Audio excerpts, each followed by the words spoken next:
get past these bozos first, shall we? Ah, Mercedes! It's a Mercedes driver. It's always a frickin' Mercedes driver.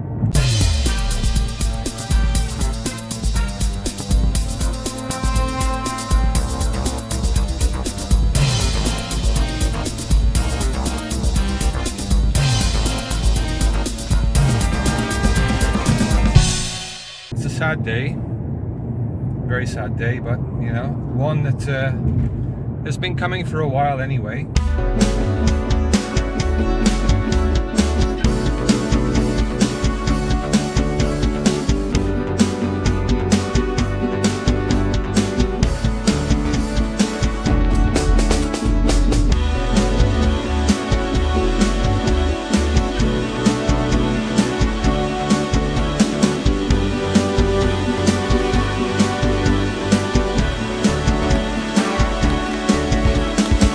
Afternoon, Sunday the 15th of January.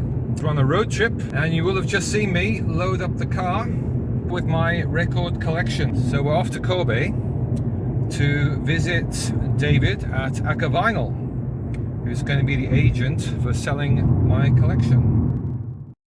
As we like to say in the recycling industry, nothing is wasted. I know I don't post many videos, but it doesn't mean that I don't shoot a lot of footage. In fact, we have hours of it, and most of which doesn't get used for a variety of reasons. Number one reason is that I don't have time to edit the footage, and then as time passes, it becomes irrelevant. And a lot gets cut from the final edits because it's too personal. It will offend everybody, or it's just not interesting. Today, out of curiosity, I decided to go back to January 2022 and see what we were up to then, a year ago. I know I did a random diary for January, but I uploaded it in February. Anyway, I was looking through footage and I found on January 16th last year, we did another interview with well-known local writer, media personality, Gadfly, Spleen. He interviewed me here in the gallery. The idea was to talk about the progress of the gallery after the first 6 months and our plans for 2022. We did the interview a few times in the kitchen next to the gallery, in the salon, and on the roof of the building. A couple of our outtakes were actually used in that January random diary video, but the interview was never edited and uploaded.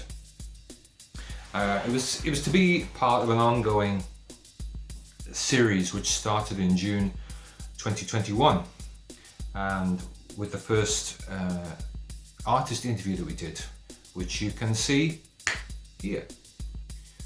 Some of the footage was edited, and so I watched that, and there were some very interesting parts, but some of the footage also made me feel a little bit disappointed. Yeah. So I've got a couple of clips and I'll talk about them afterwards. Let's watch. Let's take a little look back at the heady days of January 2022. Here we go. It's been 6 months since you opened your gallery. Yeah. What has been your biggest surprise? Biggest surprise is how difficult it is to get people to come to the gallery. Getting in out there that, hey, I've got a gallery, come and check it out. Okay. That's the biggest, yeah. One thing I have found out, social media is deeply flawed because many people have many different connections on their phones, so their feed is just clogged full of stuff. So unless you actually have a direct tap to them, then your stuff is going to get lost. Now we are 2022. We thought the pandemic would be over. We thought this area would be swamped with tourists and people going out to restaurants and stuff and popping in. It's like, oh, what's this place? Let's go and check it out. But well, you know, you stated to me, you said something funny the other day. You said, you know, you were making fun of yourself by saying who would open a gallery during a pandemic. That's right. But no, I think it's fair to say what you just said, which is when you opened it, you had no idea that this thing would still be rocking this hard at this time. During the pandemic, right? Yeah, the pandemic. And so, they give you some slack there on that. Who would have foreseen that? Now, you tried to go online. You talked about the struggles with that. You've also done video, your video blog. Diary, random diary, yes. Yes, YouTube, called The Fourth Floor, and you've used that as a promotional tool. You've not really been happy with the reach on that either. Well, you know, I think we've talked about this a lot, many times in the last couple of years. YouTube is a difficult platform to be very successful on, isn't it? You know, I wanted to show a daily life of a gallery owned by a foreigner in Japan, and I guess for a lot of people that's not interesting. You know, they much rather see someone go to Akihabara in Tokyo and, you know, dress up in a maid costume or something if they want to see something about Japan. I mean, if you kind of think about it, a lot of the videos of my gallery, the gallery could be anywhere. Don't you think? Doesn't necessarily mean it's in Osaka. True. You know? So you think that there's no niche? The only kind of niche part you're talking about is so far, we featured just mainly Japanese artists. Okay. And it could be, I'm pretty sure there are a lot of people outside Japan that are interested in Japanese art. So maybe I need to try somehow to reach those people. Yes, indeed. Getting the message out there that we are here has been very tough. I'm very disappointed with social media. Obviously, I don't know how to use it effectively. That's one of the biggest problems. And I haven't really done research into it because I'm not interested, to be honest. Well, there's so much rubbish on Instagram that I just like, after like a couple of flicks on the screen, I'm like, I got better things to do. Have a look at all this, go through all this rubbish to try and find something I like.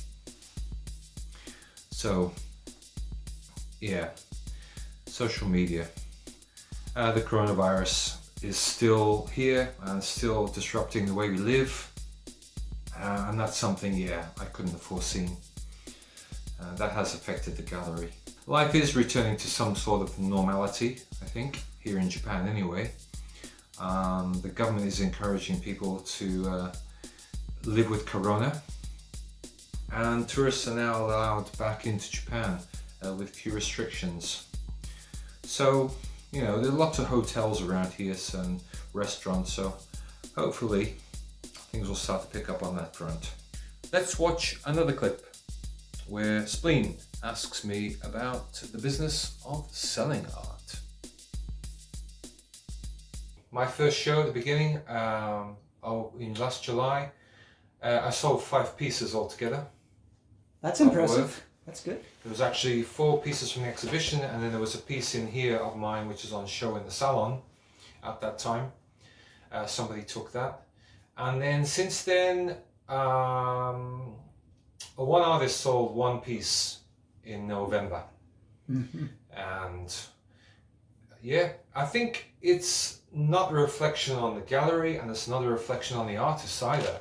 It's just people are not buying it. You know, each artist has had a lot of interest in their work, but you know, for example, Mizushima Taro-san, he's very popular, and a lot of people came to his exhibition every day. There's lots of people in and out all day, but nobody bought anything. Right? But you did have traffic. Oh yeah, we had lots of traffic. Okay, so that traffic will possibly lead to people coming here more often. No, it didn't. I thought it would, but it didn't. People came here specifically for him. I got it. That was it. So I actually at that time had flyers for the next exhibition and stuff. This is coming up next. after that is this, and I'd promote what was happening to people who were coming to the gallery, and none of those people came to anything afterwards. And so that's one thing also we've learned. We have to be careful about which artists you choose, because it seems to be there's only going to be a specific group of people who are going to come and see that artist. And that's one of the challenges, actually. You're talking about challenges and things, is getting those people to come back and see another artist. Right? That's one of the challenges also. It's not like the people have different tastes in art. You know, I was saying to the people, you know, going back to Mizushima Taro's exhibition, after that we had Japanese style painting, and then we had the ceramics. And I say, oh, we're going to be having Japanese style painting this month, and then in December we're going to have ceramics, and this is the kind of, and people, oh yeah, oh, it looks very interesting, that's great. It's like, oh well, you know, please come. I'm not sure if I talked about this before, but Osaka people, yes, they may appreciate art, but they're not collectors. Osaka is still predominantly a working class city. Sure, the factories and industry were gutted from the city by useless government policy over the past 30 years. But Osaka people haven't changed that much with the times. They still like to party. Drinking and eating are still the most popular pastimes. Don't get me wrong, there's nothing wrong with that. But maybe I should have opened a cafe or a restaurant instead. As for the difficulty of maintaining momentum from one exhibition to the next, Japanese people are very much focused exclusively on their family and friends and what they like. In the Osaka art scene, there is no curiosity about something unknown. If someone recommends it, then people will go and see it. But very few Japanese people will take the initiative to explore art by themselves. Then there are the people who have, for some reason, decided not to keep in touch. As an artist with their own gallery, which is not unique, it was suggested by Spleen that there will be jealousy involved. I don't understand why. I really don't. Of course, people know if you're a hobby artist and with no imagination and produce work that doesn't make me think about it or doesn't contemplate what you're doing, then I'm not interested. But if you are creative in an original way, which is stimulating, then the gallery doors are always open. I've never been unclear about my vision for the gallery and what I want to show here. Perhaps I'm just too strict, I don't know. I've made clear that I'm not going to show crap at Gallery Popelier. Simple as that. And people have suggested my taste is unique. Well, yes, I suppose it is. But that's what makes a good gallery, isn't it? Showing something unique, interesting, thought-provoking, powerful, contemplative, all those things. Maybe I'm wrong. Answers on a postcard, please. So that's enough for today. I think there may be another clip or two from the interview that I can show next time. Actually, there is a good one about NFTs, so look out for that one in the next Random Diary. Today is a good day. Do you know why? I'll tell you why. First sale of the year. Always good to get the first one under the belt. It's not the piece of work which is in the exhibition. No. Remember these? Ferran Selvaggio. We've got 2 of these paintings in the current exhibition. Earlier today, a visitor was here and said, I like these, but do you have any others? And I said, actually I do. I have 6 others from the same series. The visitor said, well, can I see those? I said, sure. Put them out so you could see them clearly. He said, oh, I kind of like this one. I said, but you know, they do look better in a frame. And he's going, yeah, I'm going to take that one in a frame. This is it. This is the one he chose. There's actually very few of these remaining. He did 47 paintings altogether, I think, for that series, the Nihon Red series. 47 paintings. And not many left now. Nice one. Hey, how's it going? That's it. The second week of the second International GP Art Fair is finished. Over and done. But there's still one more week to go. Yes, exhibition is on till the 28th, next Saturday. So you still got time to come and see it. Nothing but quality here. It's incredible. The other day, remember I said we had the first sale for this year? One of Ferran Selvaggio's paintings. Well, there's a visitor today who's thinking of buying one. One of the other ones. Maybe one in the exhibition or maybe one of the extras that I have. He's going to contact me next week because he has to contact his cousin, who's in Europe somewhere, to see if his cousin also wants one. Could be selling another couple of those next week. That'd be nice. Good start to the year if we could do that. However, I'd like to sell this one too. And this, and this, and these.